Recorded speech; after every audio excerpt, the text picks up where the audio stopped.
Hello everyone.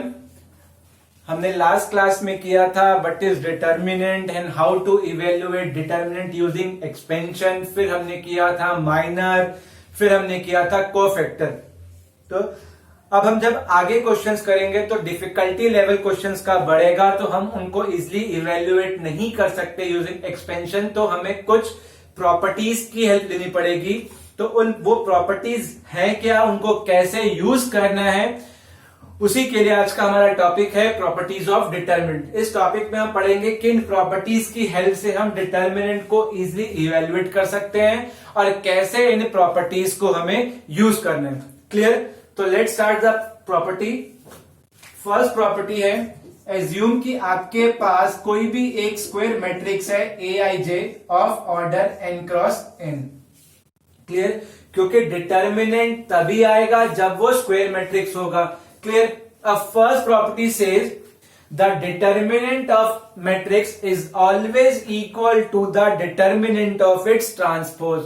इसका मतलब आप किसी मैट्रिक्स का डिटरमिनेंट निकालिए या उस मैट्रिक्स के ट्रांसपोज का निकालिए, दोनों सेम आएंगे। और सिंपल लैंग्वेज में ट्रांसपोज का मतलब when we interchange the rows and column. अगर हम किसी मैट्रिक्स के रोज और कॉलम को इंटरचेंज भी कर दें, उसके बाद भी उस मैट्रिक्स का डिटरमिनेंट चेंज होने वाला नहीं है।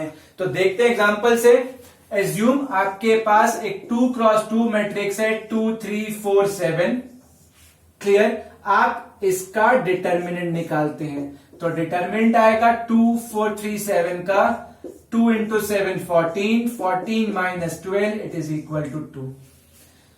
आफ्टर टेकिंग ट्रांसपोज, हमने ट्रांसपोज लिया मतलब रोज को कॉलम बनाया और कॉलम को रोज बनाया, तो 2 3 4 7। When we take determinant of this A transpose we will get 2 7 the 14, 14 minus 12 it is equal to 2, 2 is equal to 2। It means from these two statements we can conclude that determinant of A is equal to determinant of A transpose. इसका मतलब जब हम किसी भी matrix का determinant निकालें या उस मैट्रिक्स के ट्रांसपोज का डिटरमिनेंट निकालें, दोनों की वैल्यू, न्यूमेरिकल वैल्यू हमेशा सेम आएगी। क्लियर है? Okay, now let's take second property.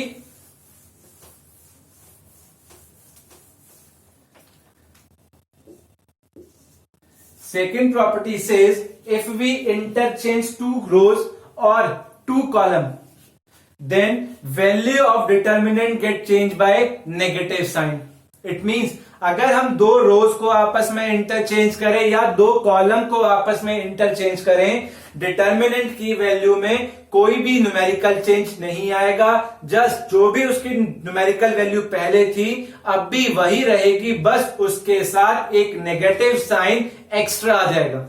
Clear? Let's take an example. मान लीजिए आपके पास 3x3 मैट्रिक्स है 3 1 2 2 1 3 1 2 1 3 2। क्लियर?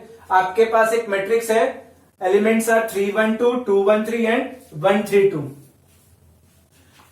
फर्स्ट हम इस मैट्रिक्स का डिटरमिनेंट निकालते हैं। Expanding along first row 3 2 minus 9 minus 1 4 minus 3 plus 2 6 minus 1 you will get 3 minus 7 minus 1 into 1 plus 2 into 5 minus 21 minus 1 plus 10 minus 22 plus 10 is equal to minus 12। now using the property we have to interchange 2 rows। हमने ये काम elementary रो transformation में भी किया था। R1 changes to R2, हमने R1 और R2 को आपस में चेंज किया।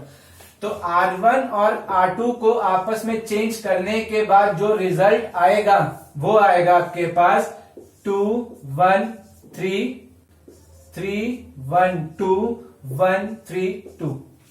ये मैट्रिक्स ए हो गया। अब इस मैट्रिक्स का डिटरमिनेंट निकालते हैं कि क्या आएगा। अगर मैं इसका डिटरमिनेंट निकालता हूं तो मैंने इसके ब्रैकेट्स चेंज कर दिए। अब इसका डिटरमिनेंट क्या आएगा? इसका डिटरमिनेंट आएगा expanding along first row 2 minus 6 minus 1 6 minus 2 plus 3 9 minus 1 2 into minus 4 minus 1 into 4 3 into 8 minus 8 minus 4 plus 24 minus 12 plus 24 is equal to 12. After changing two rows R1 changes to R2 determinant आ गया 12. यहां पर इस case में determinant था -12. आपने देखा दोनों केसेस में डिटरमिनेंट की न्यूमेरिकल वैल्यू सेम है 12. यहां पर नेगेटिव था तो एक और नेगेटिव लगा, it will turn into positive. अगर यही ऑपरेशन आप दोबारा भी लगाते हैं, एक और पेयर में काम करते हैं, आप लिखते हैं इसी गिवन मैट्रिक्स में आप लिखते हैं C1 चेंजेस टू C2. आपने C1 और C2 को चेंज किया तो मैट्रिक्स टर्न आउट इनटू 1 1 3 2 3 1 3 2 2. आपने C1 और C2 को इंटरचेंज कर दिया. Again calculating it's determinant.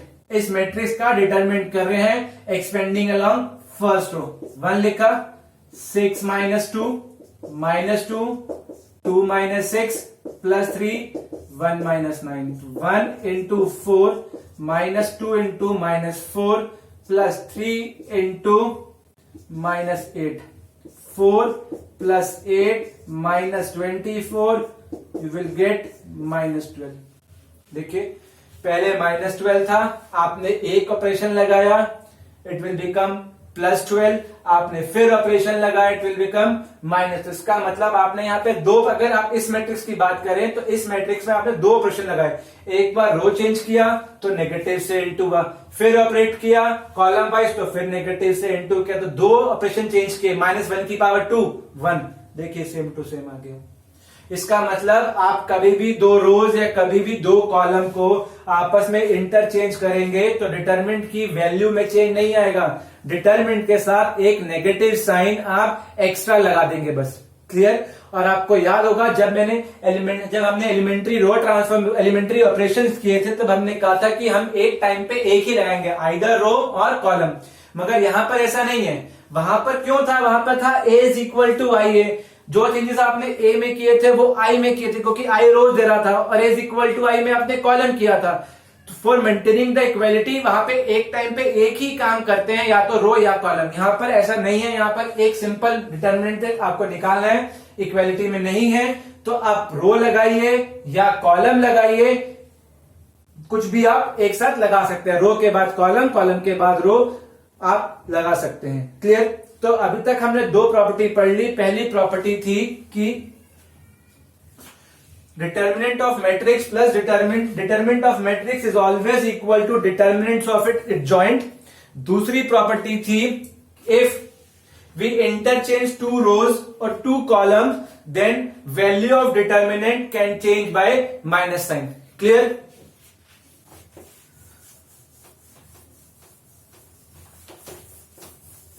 Now next property is our third property. Third property says if two rows or two columns are identical of a matrix. Third property says if two rows or two columns are identical then value of determinant is always equal to 0. Third property बोलती है अगर किसी भी matrix के दो रोज या दो column आपस में इक्वल हैं तो उसका डिटर्मिनेंट आपको नहीं निकालना, आप स्ट्रेट अवे क्या लिख दोगे? 0. देखते हैं क्यों. एज्यूम मैट्रिक्स है, ये इसका determinant using second property R1 changes to R2. हमने R1 को R2 में चेंज कर दिया. जब मैंने R1 को R2 में चेंज किया, R2 यहां पहुंच जाएगा और R1 यहां आ जाएगा. 1 2 3 1 2 3 and sorry A B C 1 2 3. जब आपने R1 और R2 को चेंज किया तो सेकेंड प्रॉपर्टी बोलती है आपको बाहर क्या लगाना पड़ेगा, -1 से मल्टीप्लाई करना पड़ेगा। कर दिया। अब देखिए रो ऑपरेशन लगाने के बाद भी क्या ये डिटर्मिनेंट और ये डिटर्मिनेंट सेम टू सेम नहीं दिख रहा, बिल्कुल सेम टू सेम दिख रहा है। इसका मतलब determinant of A is equal to minus of determinant of A. जब सेम टू सेम आ गया तो it means determinant of A plus determinant of A is equal to 0। It means twice of determinant A is equal to 0। It means determinant of A is equal to 0। Clear? It means अगर किन्हीं भी दो रोज के सारे element identical होंगे और किन्हीं भी दो कॉलम्स के सारे एलिमेंट आइडेंटिकल होंगे तो आपको कुछ नहीं करना, स्ट्रेट अवे उसका डिटरमिनेंट कितना हो जाएगा, 0 हो जाएगा। कैसे होगा? सिंपल सा हमने एग्जांपल लिया कि 3x3 मैट्रिक्स लिया, ये दोनों रो सेम थी, हमने सेकंड प्रॉपर्टी लगाई और R1 को R2 से चेंज कर दिया। R1 को R2 से चेंज किया तब भी सेम टू सेम दिखा क्योंकि दोनों रो सेम थी। प्रॉपर्टी लगाने के बाद बाय सेकंड प्रॉपर्टी बोलता है कि नेगेटिव x रहेगा तो नेगेटिव लिख दिया जब सेम टू सेम था। तो यहां भी डिटर्मिनेंट ऑफ ए आ गया, determinant of A is equal to minus determinant of A, determinant of A plus determinant of A is equal to 0, twice of determinant of A is equal to 0, therefore determinant of A is equal to 0। Clear? Third property says if two rows or two columns are identical, determinant always equal to 0। तीन property discuss कर ली। अब third property के continuation में ही एक fourth property है, simple सी, if all the element of a row और if all the element of a given of a column are all 0 then determinant is always equal to 0। अगर किसी भी रो और किसी भी कॉलम के सारे एलिमेंट 0 होंगे तो उसका डिटर्मिनेंट हमेशा 0 ही होगा। Let A is equal to 0 0 0 A B C X Y Z, तो determinant of A is equal to 0 0 0 A B C X Y Z. अगर आप फर्स्ट रो के लिए एक्सपेंड करते हो 0 ही आएगा। आप सेकंड के लिए एक्सपेंड करते हो, मान लो ए क्या लिखा, 0 टू समथिंग, 0 बी 0 सी 0। इसका मतलब अगर किसी भी रो और किसी भी कॉलम के सारे एलिमेंट 0 हैं, इसका मतलब उसका जो डिटरमिनेंट होगा वो हमेशा क्या होगा, 0 होगा। क्लियर? चार प्रॉपर्टी पढ़ ली, चारों को एक बार रिकॉल कर देता हूं। पहली property, determinant of matrix is equal to determinant of its transpose. दूसरी प्रॉपर्टी कि अगर हम दो रोज या दो कॉलम को इंटरचेंज करते हैं डिटर्मिनेंट का साइन नेगेटिव हो जाएगा। तीसरी प्रॉपर्टी, अगर दो रो या दो कॉलम सेम है तो डिटर्मिनेंट 0 हो जाएगा, और किसी भी रो या किसी भी कॉलम के सारे एलिमेंट 0 है तब भी उसका डिटर्मिनेंट 0 हो जाएगा। Clear?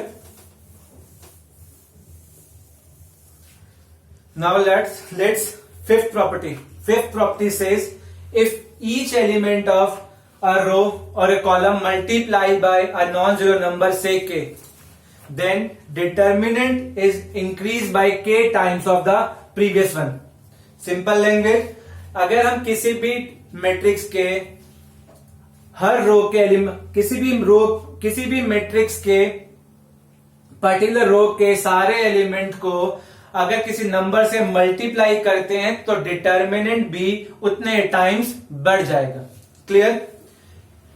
It means let's take an example, if A is equal to this 1 2 3 4 1 2 2 1 3। अगर आपके पास ये एक मैट्रिक्स है ए, आपको याद होगा, थोड़ा सा मैं टॉपिक को पहले रिलेट करता हूं मैट्रिक्स से। आप लिखते थे twice of A. Twice of A का मतलब क्या था? ट्वाइस ऑफ ए का मतलब था कि आप इस मैट्रिक्स के सारे एलिमेंट को 2 से इनटू कर दोगे। 2 4 6 8 2 4 4 2 6 यही किया था। मगर मैं डिटर्मिनेंट में क्या बोल रहा हूं? मैं डिटर्मिनेंट बोल रहा हूं कि अगर आप किसी नंबर से पूरी रो को इनटू करते हो तो डिटर्मिनेंट उतने टाइम्स बढ़ जाएगा।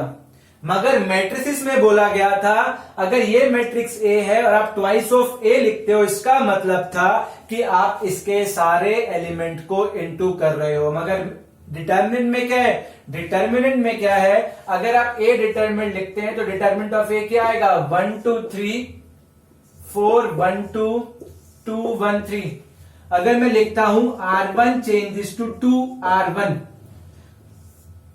2 4 6 4 1 2 2 1 3। अब डिटर्मिनेंट की प्रॉपर्टी बोलती है कि अगर मैं इसका डिटर्मिनेंट निकालूंगा तो डिटर्मिनेंट इस डिटर्मिनेंट से 2 टाइम्स इंक्रीज हो जाएगा। कंफ्यूजन कहां होती है, कंफ्यूजन यहां होती है कि मैट्रिसेस में तो हम बोलते हैं कि अगर हम ट्वाइस ऑफ ए लिखते हैं तो सारे एलिमेंट से इंटू करना है, मगर डिटर्मिनेंट में सबसे इंटू नहीं करना होता। डिटर्मिनेंट में अगर हम किसी भी रो के सारे एलिमेंट को किसी नॉन जीरो नंबर से इंटू कर रहे हैं तो डिटर्मिनेंट उतने टाइम्स बढ़ जाएगा। क्यों बढ़ेगा, अब इन दोनों में डिफरेंस क्यों है कि यहां पर तो रो से इंटू कर रहे हैं और यहां पे आप सब से इंटू कर रहे हैं। अब देखिए अगर आप इसका डिटरमिनेंट निकालते हैं, पहले इस केस का डिटरमिनेंट निकालते हैं। इस केस का डिटरमिनेंट ऑफ ए आएगा आपका 1 3 minus 2 12 minus 4 plus 3 4 minus 2 1 minus 2 into 8 plus 3 into 2 1 minus 16 plus 6 7 minus 16 minus 9। Clear. और अगर आप इसका डिटरमिनेंट निकालते हैं, अब इसमें इस डिटरमिनेंट का इसका जो डिटरमिनेंट आएगा वो आएगा आपका 2 3 minus 2 plus minus 4 12 minus 4 plus 6 4 minus 2 2 into 1 minus 4 into 8 plus 6 into 2 2 minus 32 plus 12 24 minus 32 14 में 32 माइनस 18। अब आप खुद देखिए, मैंने एक रो को 2 से इंटू किया तो डिटरमिनेंट कितना बढ़ गया, 2 टाइम बढ़ गया। क्लियर। अब देखिए अगर मैं इसका डिटरमिनेंट निकालता हूं, किस केस का, अगर मैं इसका जो डिटरमिनेंट आया वो आया -9 और इसका जो डिटरमिनेंट आया वो आया -18। और अगर मैं अब इसका डिटरमिनेंट निकालता हूं ट्वाइस ऑफ ए का, तो इसका डिटरमिनेंट कितना आएगा, इसका डिटरमिनेंट आएगा 2 12 minus 8 minus 4 48 minus 16 plus 6 into 16 minus 8 2 into 4 minus 4 into 32 plus 6 into 8 8 128 plus 48 minus 128 plus 56 8 sorry 2 minus 72। अब देखिए कितना डिफरेंस आया, यहां पर डिटरमिनेंट था -9, यहां पर डिटरमिनेंट था -72। इसका मतलब ये डिटरमिनेंट कितना आ गया इसका, 8 टाइम्स। क्लियर है। ये डिफरेंस है कि अगर हम यहाँ पे 2 से इंटू करते हैं और किसी फर्स्ट रो में इंटू करते हैं तो सेम नहीं आएगा। मैट्रिसेस में हमेशा मतलब होता है 2 का मतलब होता है it will multiplied by all the element, मगर जब भी हम डिटरमिनेंट मल्टीप्लाई करते हैं तो हमेशा किसी रो या किसी भी कॉलम से मल्टीप्लाई करते हैं। क्लियर। अब इस प्रॉपर्टी का मेन यूज अब देखिए,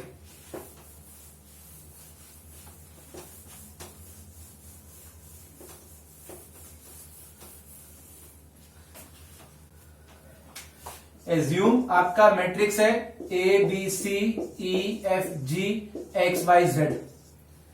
clear.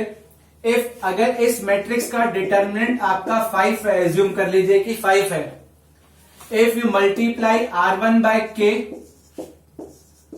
R2 by M and R3 by N, अगर आप R1 को K से इंटू करते हैं, R2 को M से इंटू करते हैं और R3 को N से इंटू करते हैं, तो नया जो मैट्रिक्स बनेगा वो बनेगा KA KB KC ME MF MG NX NY NZ।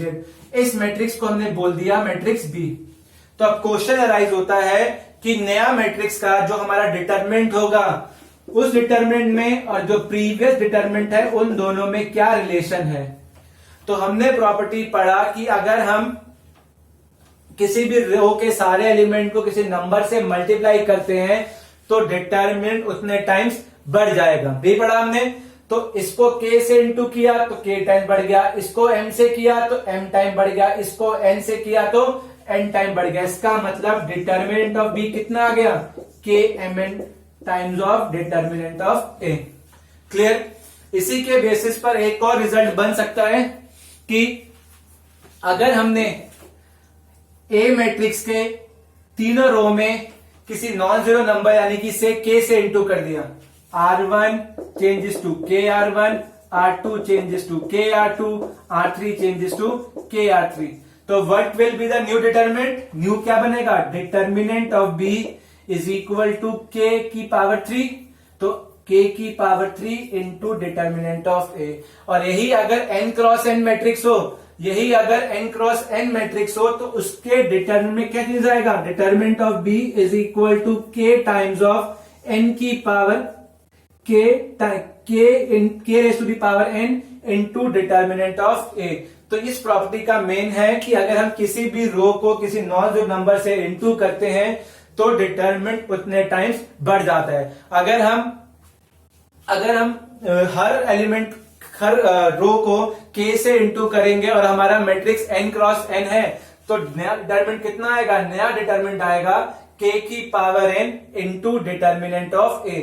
हमने बोला हम किसी भी रो को k से इंटू करेंगे तो डिटर्मिनेंट k टाइम्स बढ़ सकता है। इसको आप उल्टा भी बोल सकते हैं कि हम किसी भी रो से k कॉमन निकाल सकते हैं, किसी भी कॉलम से भी k कॉमन चीज हम बाहर निकाल सकते हैं। क्लियर है। तो ये प्रॉपर्टी ये स्टेट करती है, मैं फिर से रिकॉल कर दूं कि मेन प्रॉपर्टी है अगर हम किसी भी नंबर से इंटू करते हैं तो डिटर्मिनेंट उतने टाइम्स इंक्रीज हो जाएगा। क्लियर।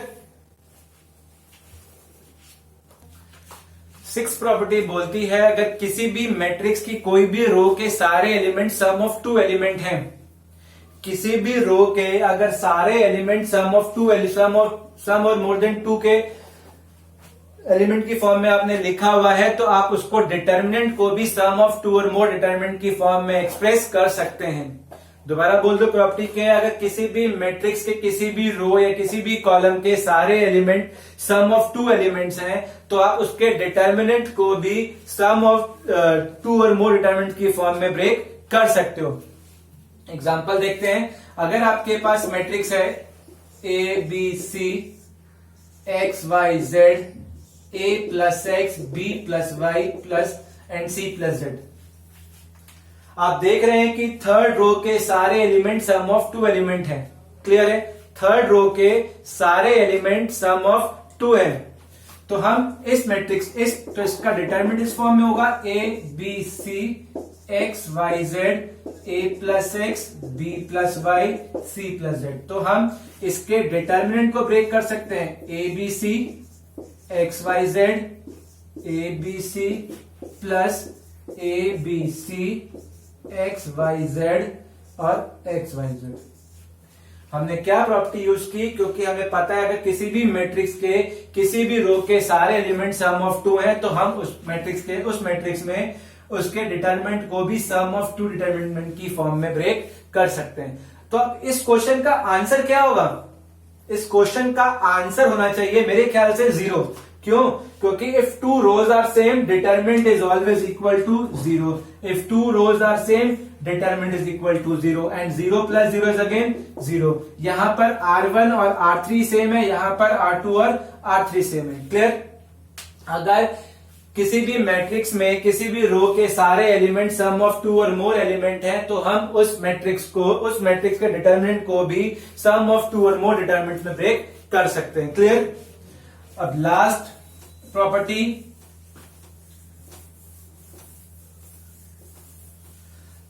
प्रॉपर्टी बोलती है जो सबसे इंपॉर्टेंट प्रॉपर्टी है और जो आपके प्रूफ वाले क्वेश्चन में मैक्सिमम यूज होगी, वो प्रॉपर्टी क्या बोलती है। प्रॉपर्टी आपने एलिमेंट्री ऑपरेशंस में भी यूज की थी। हम किसी भी रो में किसी भी दूसरी रो को रो के स्केलर मल्टीपल से ऐड कर सकते हैं। हम किसी भी रो में दूसरी रो का स्केलर मल्टीपल ऐड कर सकते हैं। इट मीन्स हम बोल सकते हैं R1 changes to R1 plus के R2 या फिर के R3। ऐसा करने से भी डिटर्मिनेंट में कोई भी चेंज नहीं आता। फॉर एग्जाम्पल, अगर आपके पास मैट्रिक्स है 1 2 4 3, it means determinant is equal to 1 2 4 3, 3 minus 8 minus 5. If we take R1 is equal to R1 plus 3R3, sorry 3R2, है तो क्या होगा हमारा मैट्रिक्स बनेगा R1 plus 3R2, 1 plus 12 13, 2 plus 9 11 4 3। तो इसका डिटरमिनेंट आएगा 13 11 4 3, 39 minus 44 minus 5 equal. It means हम किसी भी रो में दूसरी रो का स्केलर मल्टीपल ऐड कर सकते हैं। अब कैसे यूज करनी है वो क्वेश्चंस को देख के आपको समझ आएगा। R1 is equal to R1 plus R3, R1 minus R3, C1 is equal to C1 plus C3।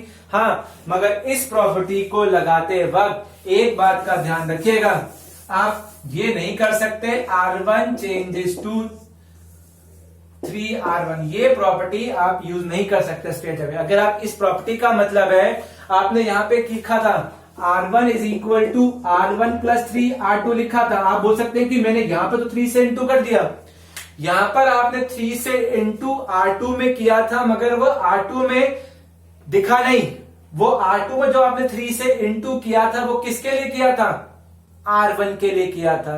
तो R2 में कोई भी चेंज नहीं आया। अगर आप स्ट्रेट अवे लिखते हैं कि R1 चेंजेस टू 3R, इसका मतलब है आपने रो 1 को 3 से इंटू किया, तो सिग्निफिकेंस कहां होगा? रो 1 में होगा। हमने प्रॉपर्टी पढ़ी थी, अगर किसी नंबर से इंटू करते हैं तो डिटरमिनेंट उतने टाइम बढ़ जाएगा। अगर डिटरमिनेंट उतने टाइम बढ़ जाएगा, इसका मतलब क्या किया आपने? डिटरमिनेंट का अपस्केल कर दिया। तो ये हम नहीं कर सकते, हमने क्वेश्चन को चेंज कर दिया। तो अगर आपको ऐसी प्रॉपर्टी लगानी है, अगर आपको 3 से इंटू करना करिए, तो साथ ही साथ आपको डिटरमिनेंट के बाद 3 से भी क्या करना पड़ेगा? डिवाइड करना पड़ेगा for maintaining the equality. Clear? ये आप 3 4 5 से इंटू तभी करेंगे जब आप उसके साथ साथ उसको बाहर डिवाइड भी करें, ताकि जो इक्वलिटी है वो मेंटेन रहे। क्लियर? अभी तक आपने 7 प्रॉपर्टीज पढ़ी हैं और सातों property exam point of view से काफी इंपॉर्टेंट है। कहीं भी आपको इन प्रॉपर्टीज, किसी भी क्वेश्चन में आपको इन प्रॉपर्टीज को यूज करना पड़ेगा। तो पहली प्रॉपर्टी थी कि determinant of matrix is equal to determinant of its transpose. दूसरी प्रॉपर्टी थी कि अगर 2 रोज और 2 कॉलम को आप इंटरचेंज करते हैं, डिटरमिनेंट चेंज नहीं, डिटरमिनेंट के साथ नेगेटिव साइन आएगा। 2 रो सेम है, डिटरमिनेंट 0, पूरी रो 0 है, डिटरमिनेंट 0। फिर था अगर किसी रो या किसी कॉलम को किसी नॉन जीरो नंबर से मल्टीप्लाई करते हैं तो determinant get multiplied by that number. फिर था आखिरी प्रॉपर्टी, अगर किसी मैट्रिक्स में पूरी रो और पूरी कॉलम के सारे एलिमेंट सम ऑफ 2 एलिमेंट हैं, तो डिटरमिनेंट को भी आप डिटरमिनेंट सम ऑफ 2 डिटरमिनेंट में ब्रेक कर सकते हैं। और लास्ट बट सबसे इंपॉर्टेंट प्रॉपर्टी थी, किसी भी रो में दूसरी रो का आप स्केलर मल्टीपल ऐड सब्ट्रैक्ट सब कुछ कर सकते हैं, मगर मल्टीप्लाई और डिवीजन नहीं कर सकते। और ये प्रॉपर्टी मैंने मेंशन की कि R1 changes to 3R1 4R1 नहीं कर सकते, क्योंकि अगर आपने सिर्फ ये केस का मतलब आपने क्वेश्चन को 4 टाइम्स बढ़ा दिया, अगर बढ़ाया है तो कम करना पड़ेगा, जितना लिया उतना देना पड़ेगा। तो अगर आप ये लिखते हैं तो आपको बाहर 3 से डिवाइड भी करना पड़ेगा। क्लियर है? ये प्रॉपर्टीज है हमारी प्रॉपर्टीज ऑफ डिटर्मिनेंट की। अभी हमने 7 प्रॉपर्टीज देखी। अब इन्हीं प्रॉपर्टी के बेसिस में आपके एनसीईआरटी में 1-2 एमसीक्यूज हैं, वो डिस्कस करते हैं कि इन एमसीक्यू का आंसर क्या होगा। लेट आपके पास एक कोई स्क्वायर मैट्रिक्स है ऑफ ऑर्डर 3। तो फर्स्ट रिजल्ट है, अगर आप किसी भी रो के एलिमेंट को उनके कॉरस्पॉन्डिंग कोफैक्टर से मल्टीप्लाई करोगे तो आउटपुट कितना आएगा, और अगर आप किसी भी रो के एलिमेंट को उनकी दूसरी रो के कॉरस्पॉन्डिंग कोफैक्टर से मल्टीप्लाई करोगे तो आउटपुट कितना आएगा। पहला रिजल्ट है, ये मैंने 3x3 का लिया है, आप n×n से भी कर सकते हैं, बात एक ही है। By induction, multiplication of element of any row to the corresponding cofactor, what will you get? Multiplication of cofactor multiplication of element of any row to the corresponding cofactor of any other row, और उनका addition क्या आएगा। ये दो result हैं जो अक्सर आपकी रेफरेंस बुक में, एनसीईआरटी में है और एग्जाम में भी एमसीक्यू क्वेश्चंस पूछे जा सकते हैं। तो देखिए इसका आंसर क्या होगा। फर्स्ट का आंसर होगा डिटर्मिनेंट ऑफ ए और सेकंड का आंसर होगा 0। क्यों होगा आप खुद निकाल सकते हैं। देखिए बहुत सिंपल है। हम एक मैट्रिक्स लेते हैं A11, A12, A13, A21, A22, A23, A31, A32, A33। तो डिटर्मिनेंट आएगा A11, A12, A13, A21, A22, A23, A31, A32, A33। अगर मुझे इसका डिटर्मिनेंट निकालना है तो डिटर्मिनेंट हम किसी भी रो या किसी भी कॉलम के अलोंग निकाल सकते हैं, यही होता है। तो हम फर्स्ट रो के अलोंग निकालते हैं। तो क्या लिखते हैं A11 ब्रैकेट सबस्क्रिप्ट का सम इवन है तो सेम टू सेम छोड़ते हैं। फिर क्या करते हैं हम, जो जिस रो में है और जिस कॉलम से छोड़ा उसके छोड़ने के बाद जो एक कम ऑर्डर का मैट्रिक्स बचता है उसका डिटरमिनेंट निकालते हैं। ये छोड़ा ये छोड़ा तो क्या बचेगा A22 A33 minus A32 A23। मेरे ख्याल से इस एलिमेंट को कोफैक्टर नहीं बोलते, कोफैक्टर ही बोलते हैं। फिर माइनस A12, ये रो छोड़ा ये कॉलम छोड़ा, ये रो छोड़ा ये कॉलम, तो क्या आएगा A21 A33 minus A31 A23। मेरे ख्याल से ये A22 ही होता है। ये माइनर था, नेगेटिव साइन आएगा तो A22 हो जाएगा। एंड सिमिलरली A13, रो छोड़ी कॉलम छोड़ा तो A21 A32 minus A31 A22।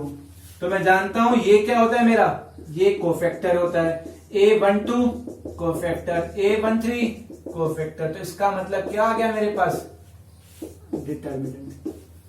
इसका मतलब अगर मैं किसी भी रो को उसके कॉरेस्पॉन्डिंग कोफैक्टर से मल्टीप्लाई करता हूं तो हमेशा मुझे क्या मिलता है, डिटरमिनेंट मिलता है। तो ये क्वेश्चन आपसे एमसीक्यू में पूछा जा सकता है। तो डिटरमिनेंट ऑफ ए क्या होता है, एलिमेंट को जब उसके कॉरेस्पॉन्डिंग कोफैक्टर से मल्टीप्लाई करेंगे तो हमेशा क्या मिलेगा, डिटरमिनेंट मिलेगा।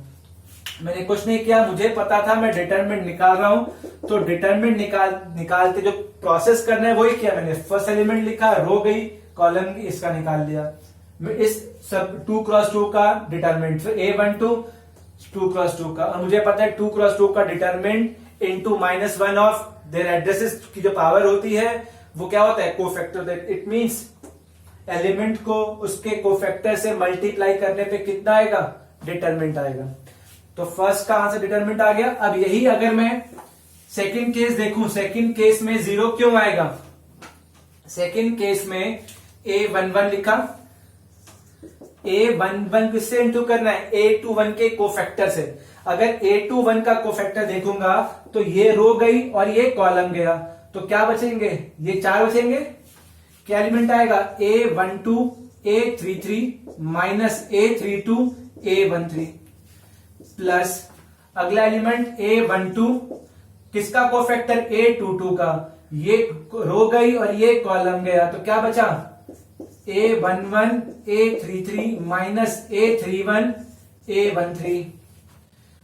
नेक्स्ट एलिमेंट, और आपको याद है यहां पर क्या आएगा, माइनस आएगा क्योंकि सबस्क्रिप्ट का सम ऑड है, प्लस A13 के साथ किसको इंटू करना है, A23, ये रो गई ये कॉलम गया, तो क्या बचेगा A11 A32 minus A31 into A12। अब चेक करते हैं, मल्टीप्लाई किया A11 A12 A33 minus A11 A32 A13 minus A12 A11 A33 plus A12 A31 A13 plus A13 A11 A32 minus A13 A31 और A12। Check करते हैं, A11 A12 A33 same to same, A11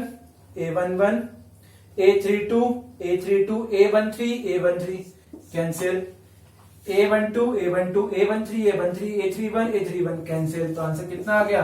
0 आ गया। It means अगर हम किसी भी रो के element को दूसरी रो के कॉरेस्पॉन्डिंग कोफैक्टर से मल्टीप्लाई करते हैं तो इसका आंसर स्ट्रेट अवे 0 आता है। हम किसी भी रो को उसके कॉरेस्पॉन्डिंग कोफैक्टर से मल्टीप्लाई करते हैं तो आंसर हमेशा डिटर्मिनेंट ऑफ ए आता है। ये क्वेश्चन अक्सर एमसीक्यू में पूछे जा सकते हैं, क्योंकि एमसीक्यू के साथ साथ आपको वन लाइनर और वन वर्ड भी क्वेश्चंस आते हैं, तो वहां पर भी ये क्वेश्चन पूछे जा सकते हैं। क्लियर? हमने सिर्फ आज पढ़ा है प्रॉपर्टीज, ये डिस्क्रिप्शन।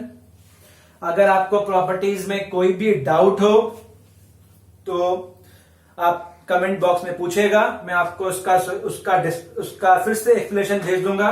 नेक्स्ट क्लास में हम करेंगे problems on properties of determinant. Thank you.